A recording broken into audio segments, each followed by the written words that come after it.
காலத்தில் 12 அழகான மகள்களை கொண்ட ஒரு அரசர் வாழ்ந்தார். இந்த 12 இளவரசிகளும் ஒரு பெரிய அழகான அறையில் ஒன்றாக வாழ்ந்தனர். மன்னர் தனது மகள்களை ஆழ்ந்த மனதோடு பாதுகாத்தார். மேலும் அவர்கள் இரவு நேரங்களில் படுக்கைக்கு சென்ற போது அவர் அவர்களை வெளியே செல்ல அனுமதிக்க மாட்டார்.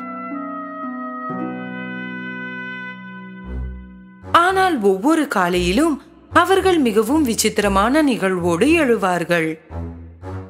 இளவரசிகளின் காலணிகள் அனைத்தும் இரவு முழுவதும் நடனமாடியது போல் தேய்ந்திருக்கும். அரசர் தனது மகள்களுக்கு தினமும் புதிய காலணிகளை வாங்குவார். ஆனால் அடுத்த நாள் காலணிகள் மீண்டும் தேய்ந்துவிடும். அரசரோ அல்லது கோட்டையில் இருந்த அவரது ஆட்களோ எவராலும் காலணிகளின் மர்மத்தை தீர்க்க முடியவில்லை. இது எவ்வாறு சாத்தியமாகும்? ஒரே இரவில் இந்த காலணிகள் இவ்வாறு தேய்ந்து போவது எவ்வாறு? பெருந்தகையே, எனக்கும் புரியவில்லை. இறுதியாக அரசர் கூறினார், என் மகள்களுடைய காலணிகளின் மர்மத்தை யார் தீர்க்கிறார்களோ அவருக்கு என் மகள்களில் ஒருவளை திருமணம் செய்து வைக்கிறேன். அவர்தான் எனது மருமகனாவார். என் மரணத்திற்கு பிறகு அவரே என் நாட்டின் அரசராவார். ஆனால் அவருக்கு கொடுக்கும் நேரம் 3 பகல்களும் 3 இரவுகளும் தான். முடியவில்லை என்றால் அவருக்கு ஆயுள் தண்டனை கொடுக்கப்படும்.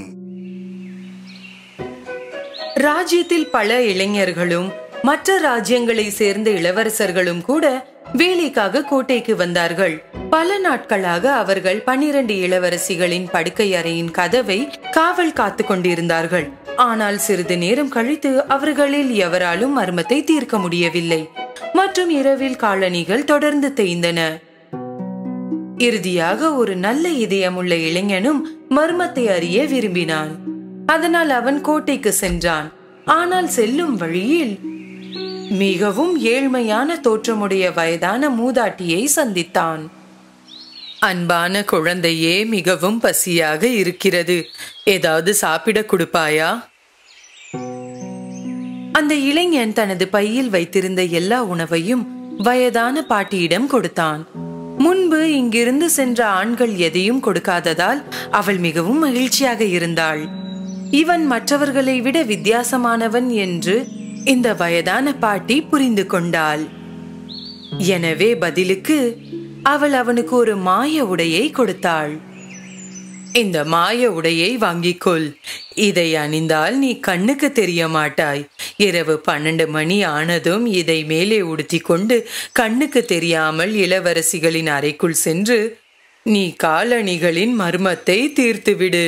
ஆனால் எச்சரிக்கையாக இரு. இளவரசிகள் உனக்கு கொடுப்பதை நீ குடிக்க கூடாது. அவர்கள் மோசமான இளவரசிகள். அந்த இளைஞன் மாய உடையை எடுத்துக்கொண்டு கோட்டைக்குள் சென்றான்.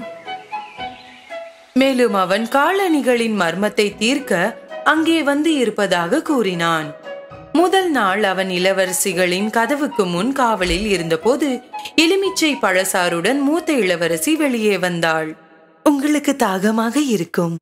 நாங்கள் உங்களுக்காக சில எலுமிச்சை பழச்சாறு தயார் செய்துள்ளோம், அருந்துங்கள். அந்த இளைஞன் அந்த மூதாட்டியின் எச்சரிக்கையை மறந்து குடித்து விட்டான். பிறகு அவன் ஆழ்ந்த தூக்கத்தில் விழுந்தான். அவர்கள் அவனுக்காக தயார் செய்திருந்த அறையில் இரவு முழுவதும் குரட்டை விட்டு தூங்கினான்.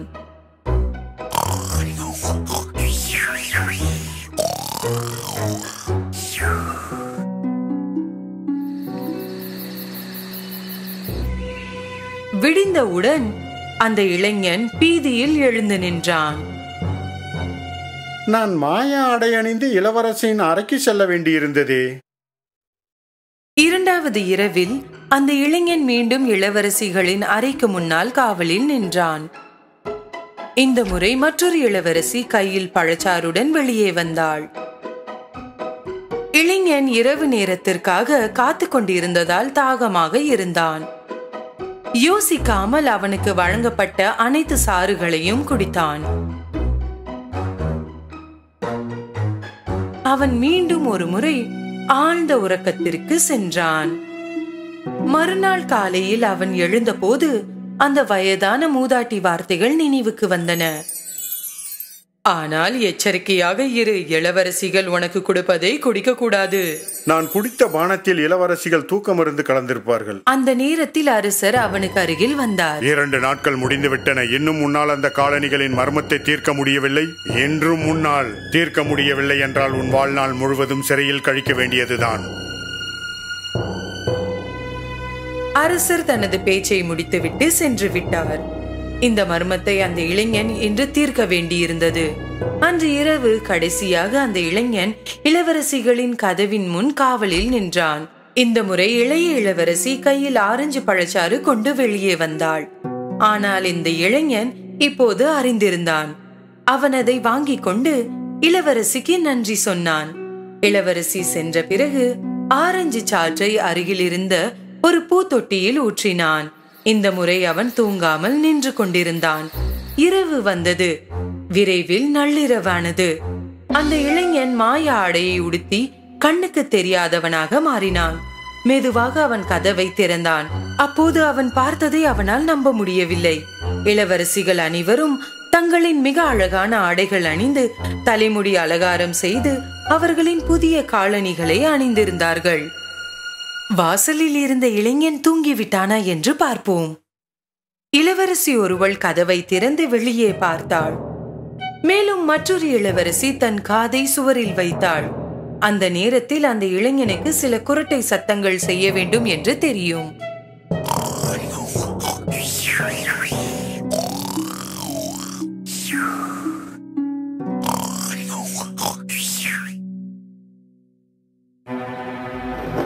இளைஞன் தூங்குகிறான் என்று உறுதியாக அறிந்த பிறகு மூத்த இளவரசி தனது படுக்கையை ஒரு புறம் தள்ளி 3 முறை தட்டினாள். படுக்கையின் இடத்தில் ஒரு ரகசிய பாதை திறக்கப்பட்டது. அந்த இளைஞனால் அதை நம்ப முடியவில்லை. இளவரசிகள் அனைவரும் உள்ளே சென்றார்கள். அந்த இளைஞன் பின்தொடர்ந்தான். ரகசிய பாதையில் படிக்கட்டுகள் இருந்தன. அதில் 100கணக்கான படிகள் கீழே சென்று கொண்டிருந்தது. இறங்கும் போது அந்த இளைஞன் தற்செயலாக ஒரு இளவரசியின் பாவாடையை மிதித்து விட்டான். யாரோ என் பாவாடையில் கால் வைத்தார்கள். என்ன முட்டாள்தனம்! அது நீயாதான் இருப்பாய். படிக்கட்டுகள் முடிந்ததும் அவர்கள் ஒரு காட்டுக்குள் வந்தார்கள். அவர்கள் அழகான வெள்ளி கிளைகளுடன் இருந்த பெரிய மரங்களை கடந்தார்கள். அந்த இளைஞன் ஒரு கிளையை உடைத்து வைத்துக் கொண்டான். இளவரசிகளை பின்தொடர்ந்தான். ஒரு ஆற்றின் கரையில் வந்தார்கள். ஆற்றில் அன்னம் வடிவத்தில் 12 படகுகள் இருந்தன. அவற்றில் 12 இளவரசர்கள் இளவரசிக்காக காத்திருந்தனர். அவர்கள் படகுகளில் ஏறினார்கள். இளைஞன் கடைசியாக இருந்ததில் ஏறினான். படகு வழக்கத்தை விட கனமாக இருக்கிறது. இன்னொருவர் இருப்பது போல் உள்ளது, இல்லையா? நீ கனவு காண்பதை நிறுத்து. அவர்கள் ஆற்றை கடந்த பிறகு ஒரு பெரிய பளபளப்பான கோட்டையை கண்டார்கள். உள்ளிருந்து இசை வருவதை கேட்க முடிந்தது. ஜன்னல் வழியாக பார்த்தபோது அந்த இளைஞன் பலர் நடனமாடுவதை கண்டான். அவர்கள் கோட்டைக்குள் நுழைந்தவுடன் இளவரசிகள் நடனமாட தொடங்கினர். அவர்கள் ஒருபோதும் சோர்வடையாமல் நடனமாடிக்கொண்டே இருந்தார்கள். அவர்களின் காலணிகள் தேய்ந்து போக ஆரம்பித்தன. இனி அந்த இளைஞனால் தனது பசியை அடக்க முடியவில்லை. எனவே அவன் மேஜையில் இருந்து உணவை எடுத்து சாப்பிட ஆரம்பித்தான். இளைய இளவரசி இதை பார்த்தாள். ஏய், என் கேக்! கண்ணுக்கு தெரியாத ஒருவர் அதை சாப்பிடுவது போல் மிதக்கிறது. உன் முட்டாள்தனத்தை நிறுத்திக்கொள். யாரும் கவனிக்காத போது அந்த இளைஞன் மேசையில் இருந்து ஒரு தங்க கோப்பையை எடுத்துக்கொண்டு அவனிடம் வைத்துக் கொண்டான். இளவரசிகள் காலை வரை நடனமாடினார்கள். பின்னர் அவர்கள் படகுகளில் ஏறி ஆற்றை கடந்து காடு வழியாக நடந்து மிக நீண்ட படிக்கட்டுகள் மேலே ஏறி இறுதியாக அவர்கள் அவர்களின் அரண்மனைக்கு திரும்பி வந்தார்கள். காலணிகள் அனைத்தும் மீண்டும் ஒரு முறை தேய்ந்து போனது. தேயும் காலணிகளின் மர்மத்தை இறுதியாக தீர்த்து கொண்டதில் அந்த இளைஞன் மகிழ்ச்சி அடைந்தான்.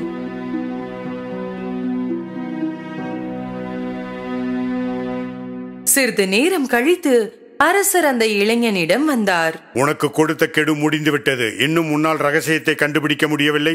கண்டுபிடித்து விட்டேன் அரசே. அதன் பிறகு அவன் எல்லாவற்றையும் அவரிடம் சொன்னான். அரசர் முதலில் அவனை நம்பவில்லை. ஆனால் அந்த இளைஞன் காட்டில் இருந்து வெள்ளி கிளைகளையும் பளபளப்பான கோட்டையிலிருந்து தங்க கோப்பையையும் அவருக்கு காட்டிய போது அவன் உண்மையை சொல்கிறான் என்று அறிந்தார். எனவே அவர் தனது வாக்குறுதியை கடைபிடித்து எந்த இளவரசியையும் திருமணம் செய்து கொள்வதற்கான உரிமையை வழங்கினார். அந்த இளைஞன் இளையவளை திருமணம் செய்து கொள்ள விரும்புவதாக கூறினார். நடனமாடும் 12 இளவரசிகள் மகிழ்ச்சியாக இல்லை. ஏனெனில் அவர்களது ரகசியம் வெளியே வந்துவிட்டது. அந்த இளைஞனும் இளைய இளவரசியும் திருமணம் செய்து கொண்டு மகிழ்ச்சியுடன் வாழ்ந்தார்கள்.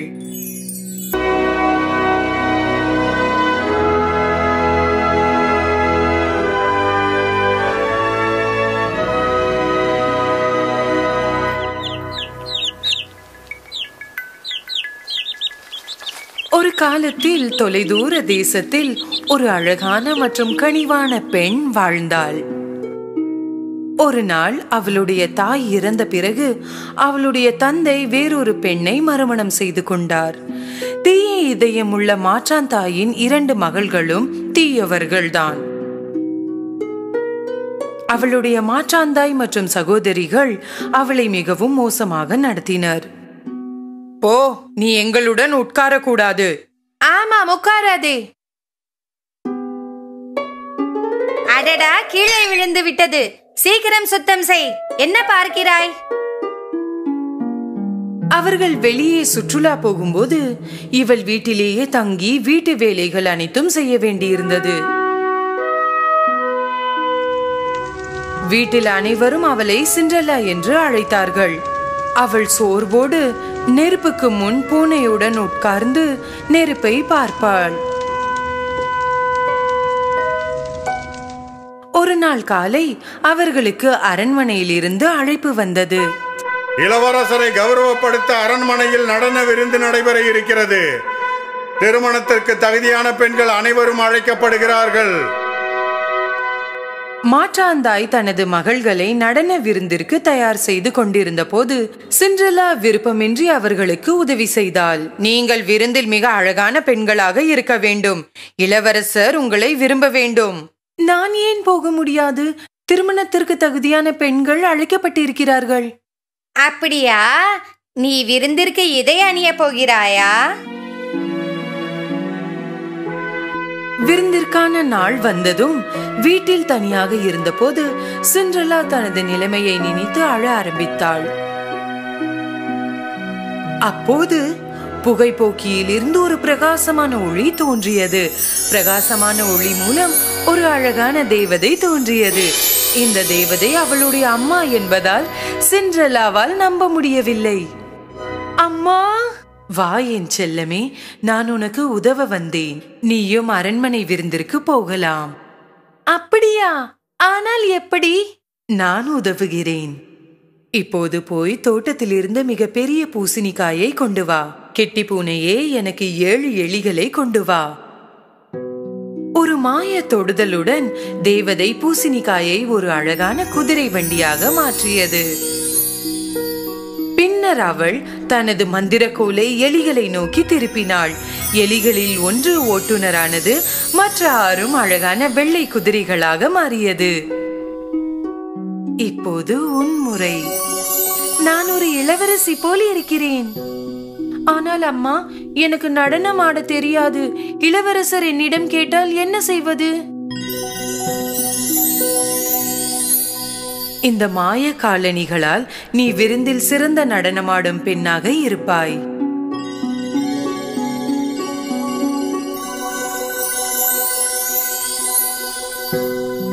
நீ இளவரசருடன் நடனமாட வேண்டும். ஆனால் ஒரு விஷயத்தை மறக்காதே. சரியாக நள்ளிரவில் மந்திரம் போய்விடும். எனவே 12 மணிக்குள் நீ வெளியேற வேண்டும். சரிங்கம்மா, நான் நள்ளிரவுக்கு முன் வருவேன். சத்தியம். அம்மா, என்னால் உங்களை மீண்டும் பார்க்க முடியுமா? நான் எப்போதும் உன் பக்கத்தில் தான் இருக்கிறேன்.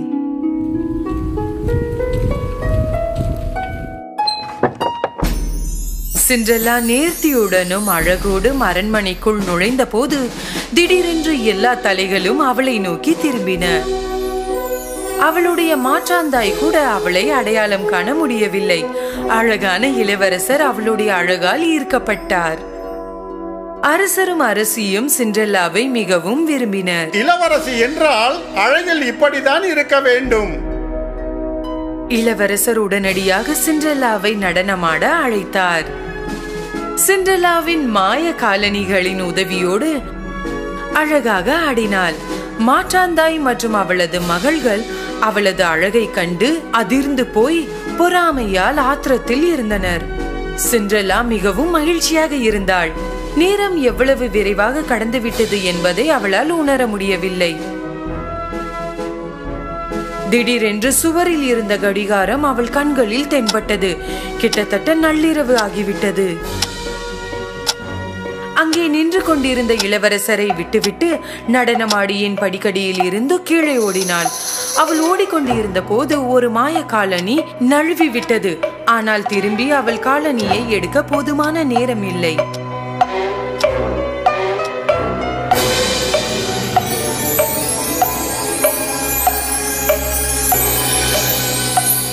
சிண்ட்ரெல்லாவுக்கு பின் ஓடிய இளவரசர் காலனியை எடுத்தார்.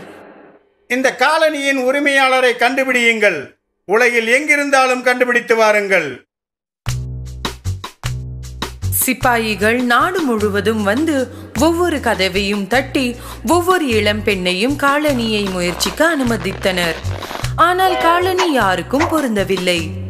இறுதியாக அவர்கள் சிண்ட்ரெல்லா வீட்டிற்கு வந்தார்கள். மாற்றாந்தாயின் மகள்கள் காலனியை முயற்சித்தனர். இன்னும் சிறிது தள்ளினால் பொறிந்துவிடும். ஆமாம் ஆமாம், என் மகள்களின் கால்கள் வேலை செய்ததால் கொஞ்சம் வீங்கி உள்ளது. ஆனால் காலனி அவர்கள் இருவருக்கும் பொருந்தவில்லை. சிப்பாய்கள் தங்கள் தளபதி வீட்டிற்குள் மற்றொரு பெண்ணை கண்டதாக சொன்னார்கள். வீட்டிற்குள் இன்னொரு பெண் இருக்கிறாள். சிண்ட்ரெல்லா காலனியை அணிந்தவுடன் அது அவளுக்கு பொருந்தியது.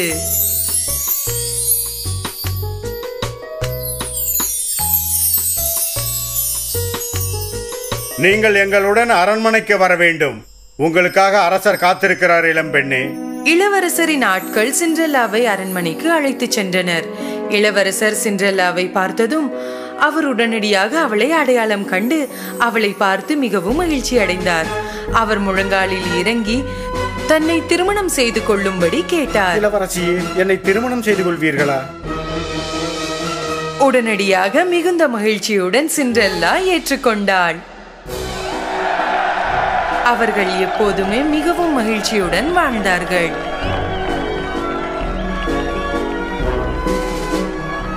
ஆனால் என் காலனி அதன் மந்திரத்தை இழக்கவில்லை என்பது எப்படி நடந்தது? நான் எப்போதும் உன் பக்கத்தில் தான் இருக்கிறேன். அம்மா, நீங்கள் என்னுடன் இருக்கிறீர்கள் என்று புரிந்துவிட்டது.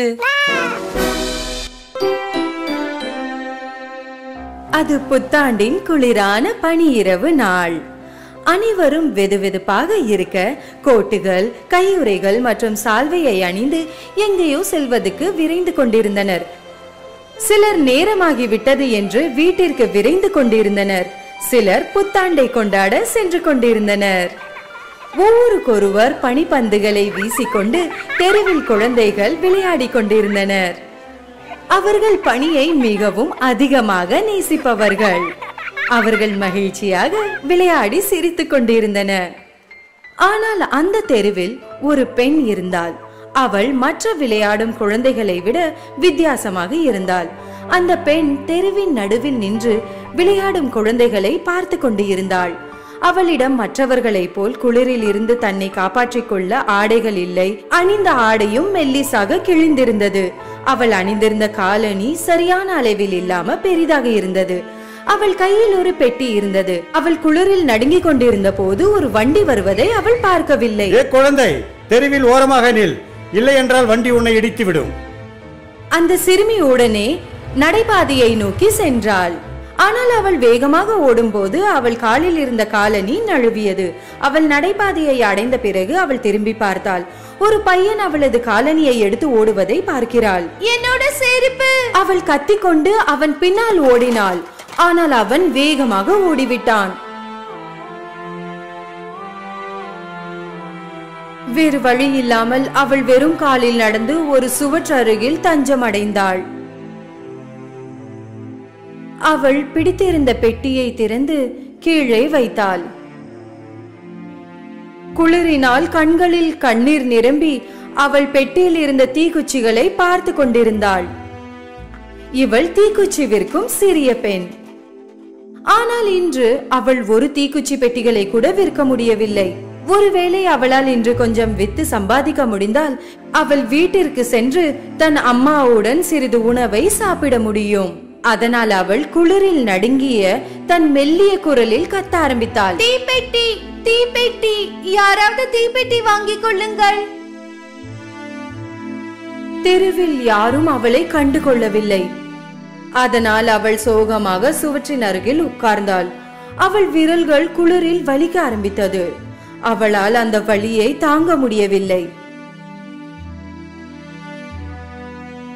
அதனால் எப்படியாவது அவள் தன்னை வெப்பமாக்கிக் கொள்ள வேண்டும் என்று நினைத்து தீப்பெட்டியை திறந்து தீக்குச்சியை வெளியே எடுத்தாள். தீக்குச்சியை பிடிக்க முடியாத அளவு அவளின் விரல்கள் மரத்து போயிருந்தன. தனது நடுங்கும் கைகளால் அவள் சுவற்றில் தேய்ச்சி தீக்குச்சியை பொருத்தினாள். அப்போது கதகதப்பான ஒளி அவளை சுற்றியது. அந்த சிறுமி தீக்குச்சிகளை ஒரு கையில் இருந்து மற்றொரு கைக்கு மாற்றிக்கொண்டே இருந்தாள். பிறகு அவள் கை ஜில்லுன்னு இருக்கவில்லை. அவள் தன்னை ஒரு அடுப்பு அருகில் கண்டாள். பிறகு நெருப்பை பார்த்து கொண்டே அவள் கனவு காண ஆரம்பித்தாள். அவள் ஒரு அழகான அறையில் ஒரு பெரிய அடுப்பு முன்னால் உட்கார்ந்து கொண்டிருந்தாள். அவள் கம்பளி ஸ்வெட்டர் அணிந்திருந்தாள்.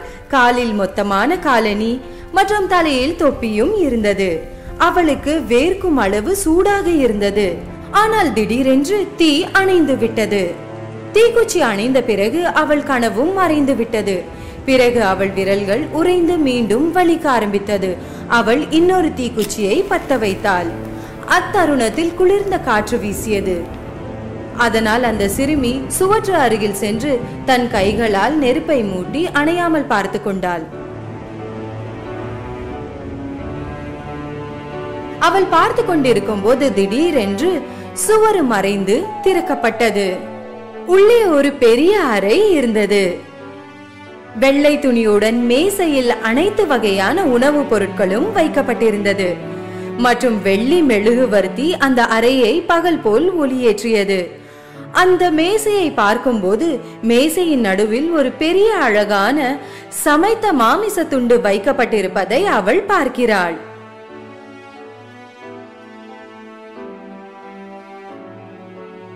உடனே அவள் அதை வெட்டி வாயில் வைக்கிறார். பிறகு அவளுக்கு பசி மறைந்து விடுகிறது. அந்த சிறுமி இன்னொரு மாமிச துண்டை சாப்பிட நினைக்கிறாள்.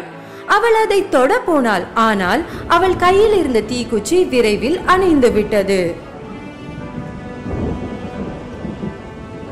அந்த சிறுமியின் கை எரிந்து விட்டது. அவள் உடனே அந்த தீக்குச்சியை தூக்கி எறிந்தாள். அவள் அந்த தீக்குச்சியை எரிந்த உடனே மேசையில் இருந்த அனைத்து உணவுகளும் மறைந்து விட்டது. அந்த சுவரும் மீண்டும் தோன்றியது. அந்த தீக்குச்சி சிறுமி இன்னொரு தீக்குச்சியை பத்த வைத்தாள். இப்போது அவள் இன்னொரு பெரிய கனவு கண்டாள். ஒரு கோடை இரவில் ஆகாயத்தில் நட்சத்திரங்களை பார்த்து கொண்டு ஒரு மரத்தடியில் உட்கார்ந்திருந்தாள். இரவாயிருந்தும் குளிரவில்லை. அந்த சிறுமி நட்சத்திரங்களை வைத்த கண் வாங்காமல் பார்த்து கொண்டிருந்தாள். அவள் இதுவரை இவ்வளவு தெளிவாக வானத்தில் மின்னும் நட்சத்திரங்களை பார்த்ததில்லை. அப்போது திடீரென்று அவள் ஒரு நட்சத்திரம் உடைந்து விழுவதை பார்க்கிறாள். நம்மில் ஒருவர் நித்தியத்திற்கு பறந்து செல்கிறார். இது அவளின் பாட்டியின் சொல்லாகும். அப்போது திடீரென்று அவள் பாட்டி அவள் கண் முன்னே தோன்றுகிறார்.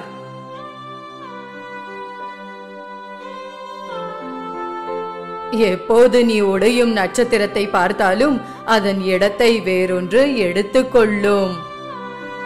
அவள் பாட்டி சிறிது நேரத்திற்கு மட்டுமே தோன்றினார். பிறகு மறைந்து விட்டார். சிறுமி பாட்டியை அழைத்தாள். பாட்டி, நில்லுங்கள், போகாதீர்கள், உங்கள் ஞாபகமாகவே இருக்கிறது.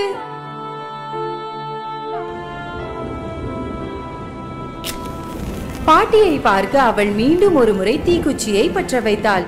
அவள் தெருவில் குளிரில் நடுங்கிக் கொண்டு இருப்பதை கூட அறியாமல் அவள் மீண்டும் கனவு காண ஆரம்பித்தாள். தீக்குச்சியை ஒவ்வொரு முறையும் பத்த வைக்கும் போது அவளுடைய பாட்டியை பார்ப்பது மற்றும் பாட்டியின் குரலை கேட்பது போன்று அவளுக்கு தோன்றியது. சிறுமி இன்னொரு தீக்குச்சியை பத்த வைத்தாள். பகல் போல் தோன்றியது. அவள் இதற்கு முன் அவளின் பாட்டியை இவ்வளவு அழகாக பார்த்ததில்லை. பாட்டியின் முகம் அவளது குளிரான மற்றும் கடுமையான நாட்களை மறக்க செய்தது. இந்த தருணம் முடியக்கூடாது என்பதற்காக அவள் கடைசி தீக்குச்சியை வேகமாக பொருத்தினாள். அவளின் பாட்டி அவளுக்கு எதிரே மீண்டும் தோன்றுகிறார். சிறுமியின் கையை பிடித்து ஆகாயத்தில் இருவரும் பறக்க ஆரம்பிக்கின்றனர். சிறிய பெண் திடீரென்று நிம்மதியாக உணர்ந்தாள். அவள் குளிர் மற்றும் பசியை உணரவில்லை. அப்போது இன்னொரு நட்சத்திரம் உடைந்து விழுந்தது.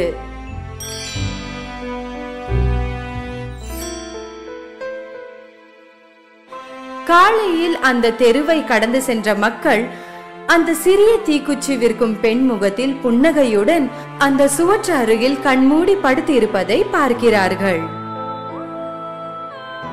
அவள் அருகில் நிறைய பத்த வைத்த தீக்குச்சிகள் கிடந்தன. யாரும் எப்போதும் காணப்படாத கனவுகளை அந்த எரிந்த தீக்குச்சிகள் இவளுக்கு கொண்டு வந்து சேர்த்தன.